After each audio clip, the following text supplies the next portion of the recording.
put the battery here. I will put the resistor here. I'll put the LED here.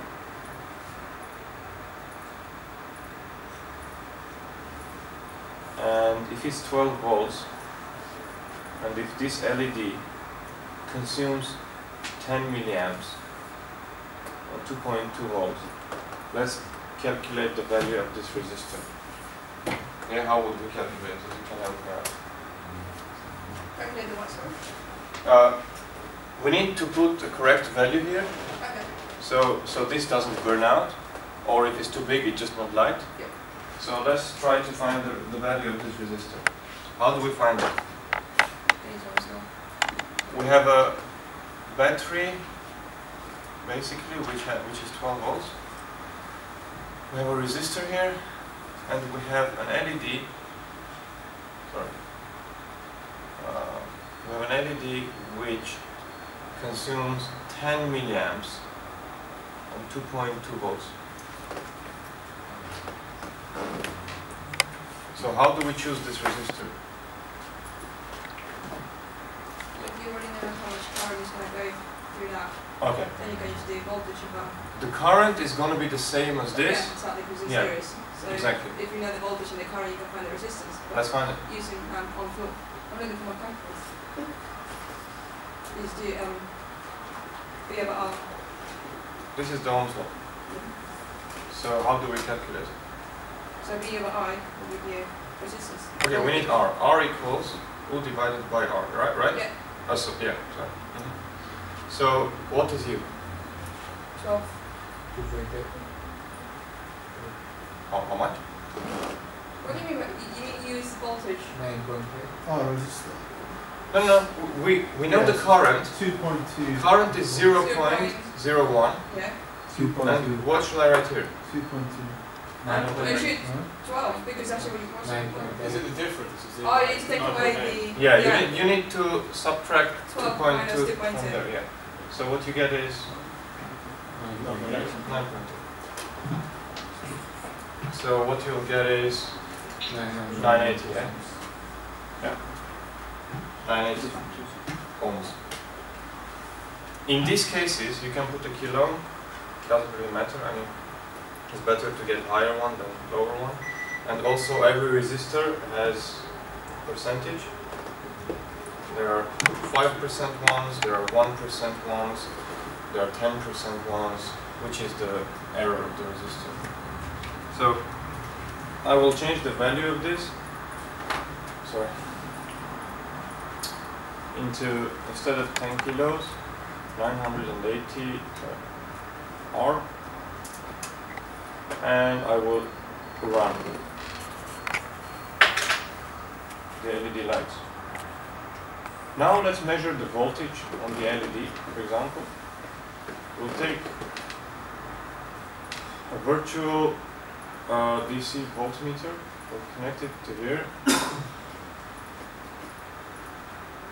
and we will see that it's 2.2 volts. Yeah. So this is a really good tool to simulate your circuit before building it. I mean, also it is good to use microcontrollers here because it can simulate the program as well in the microcontroller, which is, I mean, which can be really helpful in some cases. Sorry? Can you get that software for free? Because I know you can, like from the uni, we can get multisim and stuff like that, but can we get that same program for free? For free? Well, this certain program you can't get for free. Yeah, that's But yeah, but there are a lot of programs that you can. yeah. I mean, for example, it's Spice, LT Spice, you know it? Yeah. It's an amazing program and it's free. I love it. I do most of the simulations in LT Spice. And in what concerns programming, you can use EM blocks, code blocks. There are a lot of programs you can use to, compilers you can use to program. And it's just about finding the right combination. I mean, me personally, I'm quite used to this program and I do a lot in this, but I also use other programs as well. So I'll try to tell you what else will you use as well. Yeah? I'll just show you some things here to make the electronics points clear, then we'll decide what's up first. Now let's take a comparator and just simulate what we did on the blackboard to see how it works. So what we need is LM324.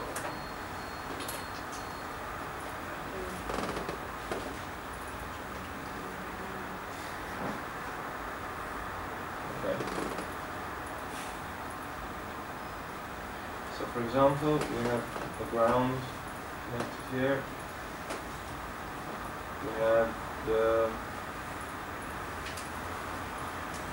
power connected here. Sorry.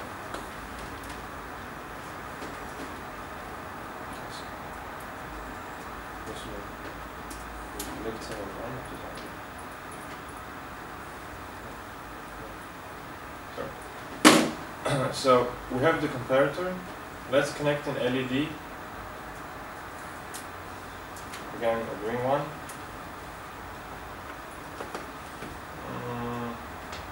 Yeah. To here to see if the output is high or low.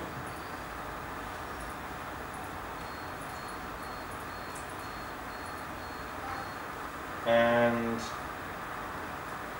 let's connect this to. Actually, let's take a potentiometer. I think it was in here, and it was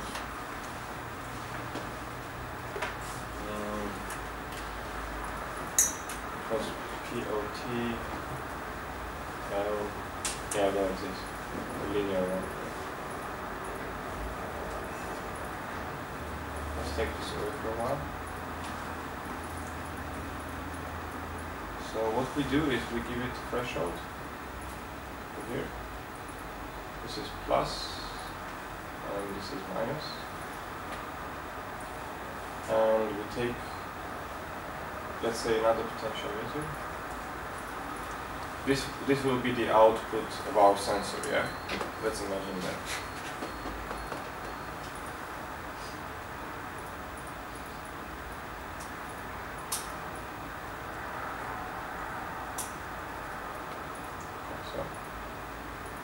This,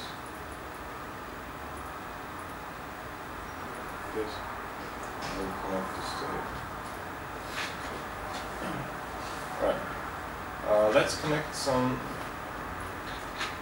DC voltmeters. One will be here, the other one will be here. These are connected to each other and to the ground. This will connect to the threshold to see how many volts it is, and this will connect to the actual sensor. Okay, now let's play each. Both are 2.5, so it lights.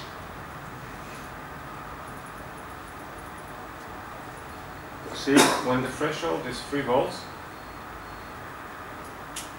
and we have the input 2.5, which is lower than this, the LED is off. So if we take this higher, well, in this case higher, this is lit. Consider this the input of the sensor, and consider this the threshold that you always set for a white background. Is this part all clear? Okay.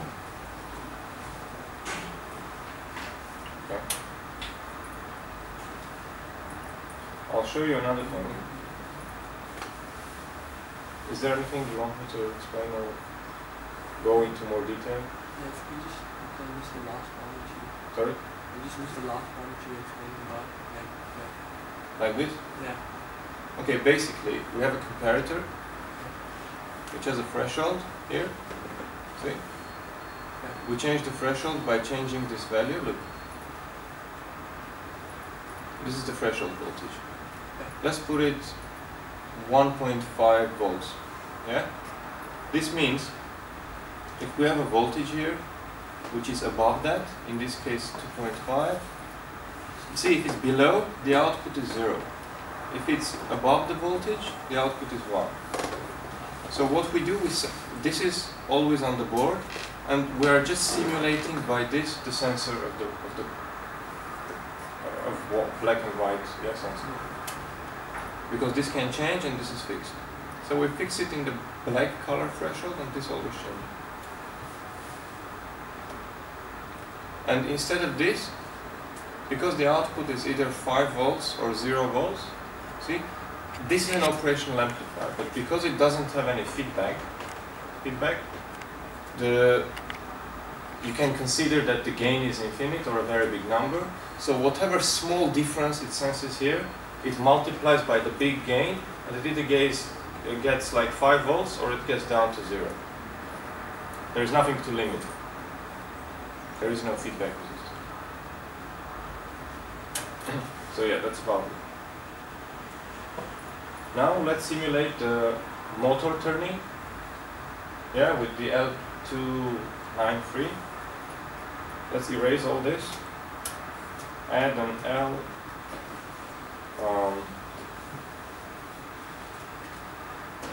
Like this. Okay, this is the D1, but it doesn't really matter. Let's add 2 motors.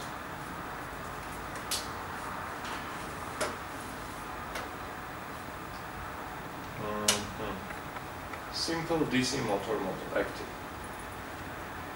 Okay. So we put 2 motors here. Okay, let's go with 1 first, yeah? Because the second one is the absolute the same. Okay. So this is the output. Because we don't know what VS and VSS means, do you have internet here? Can I connect to it? Yeah. Well, Well, you Yeah, can, just do it. but someone can just give you that. I'll give you Okay, just forget it. I think I No, have it. it's pretty easy. You can just, someone just needs to punch in the user. No, just give me a second. Okay, I have it. Don't worry. I have the data sheet. I thought I don't have it, but I have it. Basically, it's for B and E, but they are basically the same. So here's the chip. It has a chip enable, input 1, output 1, ground, output 2, input 2, VS and VSS. So what we need to figure out is where to connect VS and where to connect VSS. Here's the thing. VS is the supply voltage. VS. They are the same, but they cannot be the same.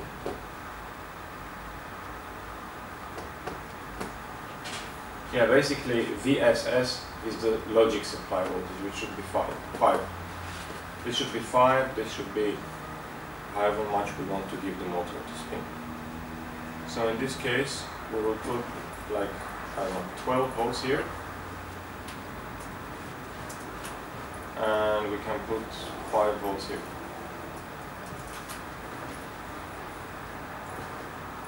We connect the grounds together.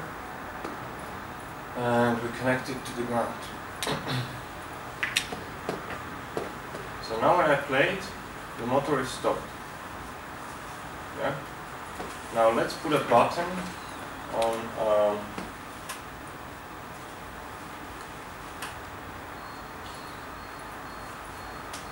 okay. Let's put a button here. 5 volts.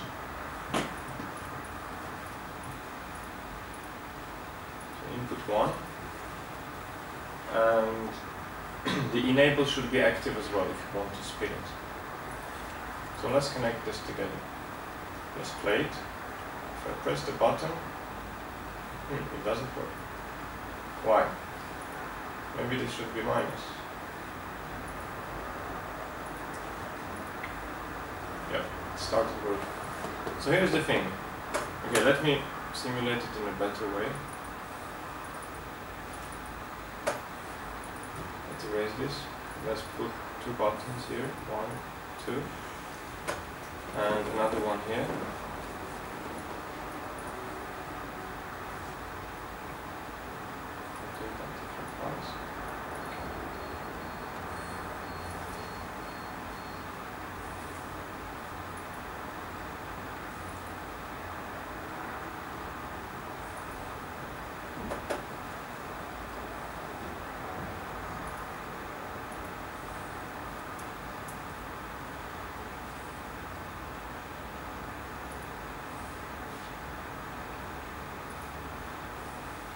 So with this, whenever I press this,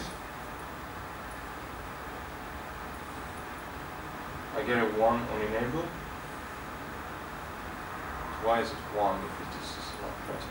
Red means 1, yeah? And we can connect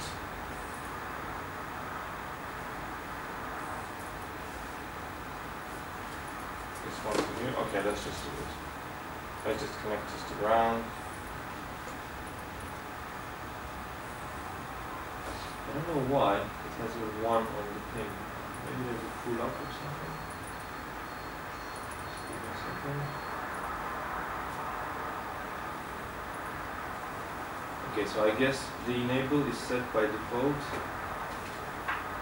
If I connect it to the ground by resistor, it should not go on.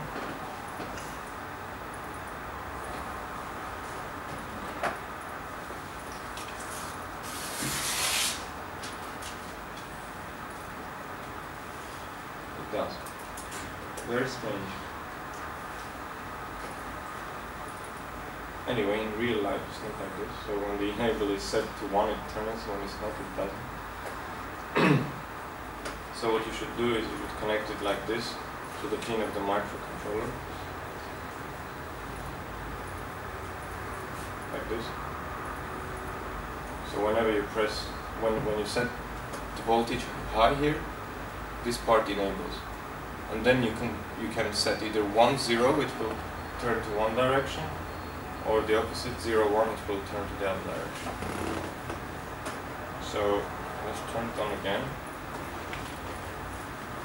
Oh, maybe from the chip parameters it's disabled.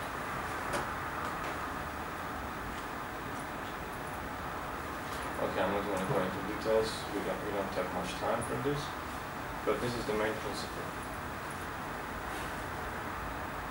So when we connect this, to 5 volts, it's gonna turn. Yeah, it's not gonna turn because the enable is 0. That's good.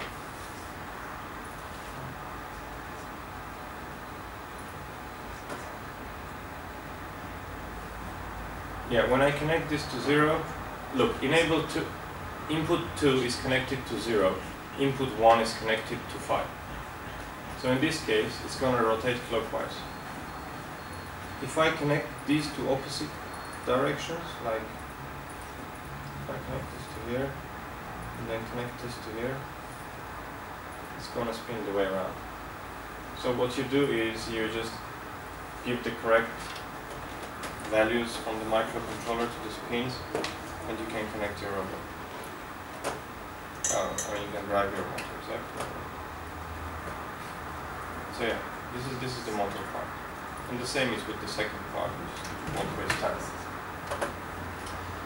And also I would like to show you the LM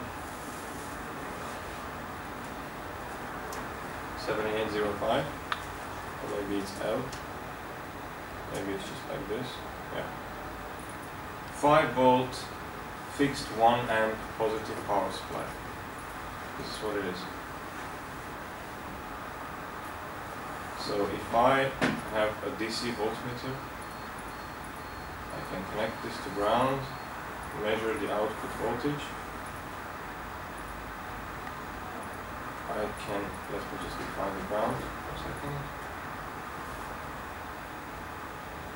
I will put the power here, like this.